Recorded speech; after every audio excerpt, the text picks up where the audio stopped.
Kansas City to rally for Brent Welder. We're going to flip this seat red in November. Breaking news just Tuesday night, AOC cruises to primary win. Looks set to waltz to re-election. In the general in 2018, she won by about 90,000 votes. She had captured 78% of the vote. The Republican got about 13% of the votes. So what is that? 65, 66% margin there. Huge, 90,000 votes. So yeah, definitely you would have to agree with that headline there. This was the Democrats' best chance to knock her off, and the race wasn't even that close. Not so much of a surprise that she won, I guess, based on some preliminary poll results that I had heard, but the margin of victory is pretty surprising. We'll read the story a little bit and they talk about that margin down below here. There she is. What is that she's doing? I don't know. That's a... Congresswoman AOC looks set to waltz to a second term as a self-described Democratic Socialist dominated her primary competition Tuesday night. The incumbent, almost better known by her initials AOC than her actual name, rolled to victory, claiming 73% of the ballots cast in polls during early voting and on primary day, with 74% of precincts reporting. Her best-funded opponent, Michelle Caruso Cabrera, a former Republican and Financial News reporter, had nabbed just 20% of the vote. So 73 to 20, so a 53-point margin there at this point. When I won in 2018, yada yada, skip that. AOC was expected easily to win the race, in which Caruso Cabrera focused on her opposition to the Amazon headquarters deal for Long Island City, her far-left leanings as leader of the Congressional Progressives, and brought renewed attention to complaints she hasn't focused enough on constituent services. But her last-minute attack ads on Caruso Cabrera gave some poll watchers reason to think she was vulnerable. AOC's heavily Democratic district covers portions of western Queens, including Astoria and Elmhurst, and the eastern portion of the Bronx. I hear a lot of people, they're far more versed in politics than I am, far more involved in it, and I listen to what they're talking about, and the lead up to this, they're trying to speculate, hey, what does this mean for November for Trump? What does it mean for Biden? Obviously, you'd be crazy to think that she's going to lose in November unless something happens, maybe she keels over. And even if she keeled over 2 months before the election, I would bet that she would still get elected in that district. Remember Pelosi talking about the glass of water with a D on it?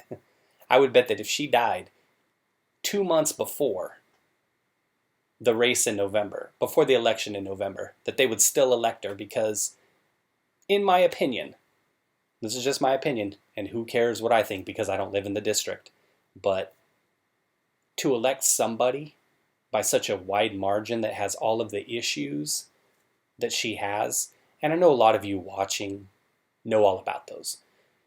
They talk about some here above, but for somebody as despicable as her to be reelected by such a wide margin, it's actually kind of surprising.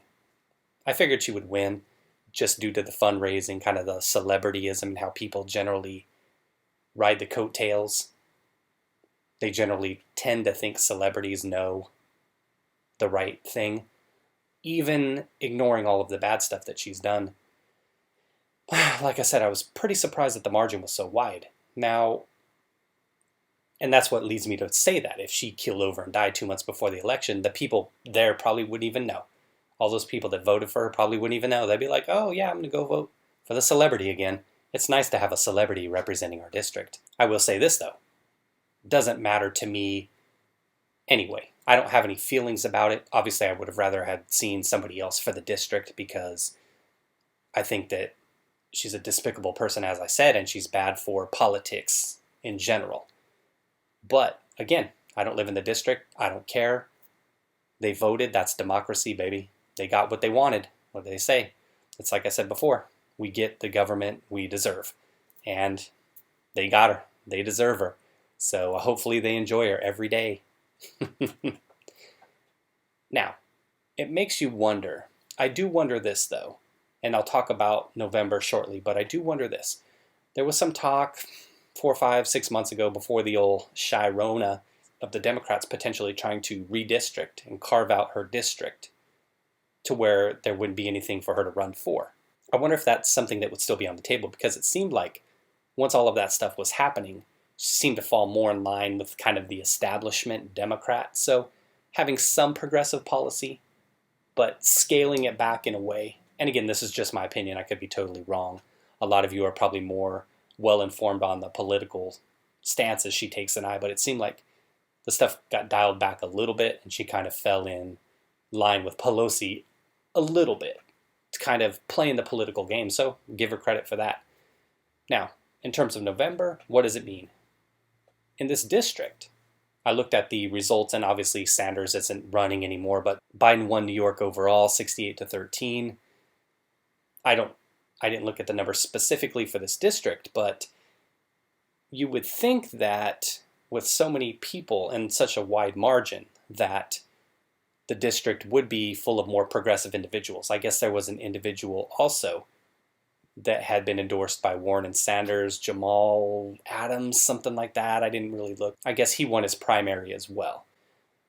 So what does that tell you? It tells you that within certain districts, progressive type individuals can take seats and can gain political power. Now, does that translate to anything nationally? There were polls a while back that showed that she and other squad members were viewed as some of the least favorable. They were viewed as some of the more disdained individuals within Congress. And that was a national poll, but it shows locally that if you get the right demographic, color-wise, or the right religion, the right gender, the right orientation, the right political party, obviously, that regardless of how fringe you are, how ideologically different you may be from the country as a whole, that you can gain some bit of power. So I honestly felt like this was the best chance, other than the Democrats carving out her district, that this was the best chance to unseat her. That's what they say. The person's first re-election attempt is always the most difficult. So you could see a situation now where she runs, this sets her up to get reelected, to be a career politician within the district, 30, 40-year politician within the district, should she choose to stay in Congress. But I think this sets her up. Again, should they not carve out her district? Should she not be struck by lightning between now and November to run for larger office, to run for Senate at some point, to run for the governorship, to run for the presidency in 2028. So this was really an opportunity here to knock her off for those individuals that were hoping to see her go. But with this big victory, now she can tout it. Now the ego gets bigger. Now she thinks that her progressive ideology is something that not only the district wants, but what everybody wants. So the head is going to get bigger and bigger and bigger. So I think with this, we're going to see her come out and start to be more radicalized with her progressive stances. A close election, a loss obviously would have humbled her and would have set her career on a different path, but a big victory here, how would you be, right? I'd probably be the same. It's hard to keep the ego in check for all of us, right? If we get this big victory, then we're like, hey, whatever I'm doing, I must be doing the right thing. Now in November, I don't know that it really matters. The district's deep blue, and we're talking about for the presidency. New York's blue. It's going to go for Biden regardless.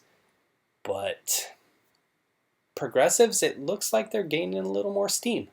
You know, it's a slow rise in terms of the way that it looks like the progressives are starting to kind of carve out a niche within the Democratic Party. And it's slowly gaining steam, it seems. Now, again, I could be wrong on that. I didn't fully analyze things. All I know is what I saw from New York specifically, that a few individuals that were more progressive seemed to win their primaries. So those old school 80s, 90s, 2000s type liberal Democrats that are more moderate or centrist, Caruso Cabrera types, they could be looking at kind of the start of a snowball thing that just every couple of years, a few more people come in, a few more Congress people come in, and they gain more and more power. So you could see some kind of erosion within the Democratic Party, or again, further pushing it to the left.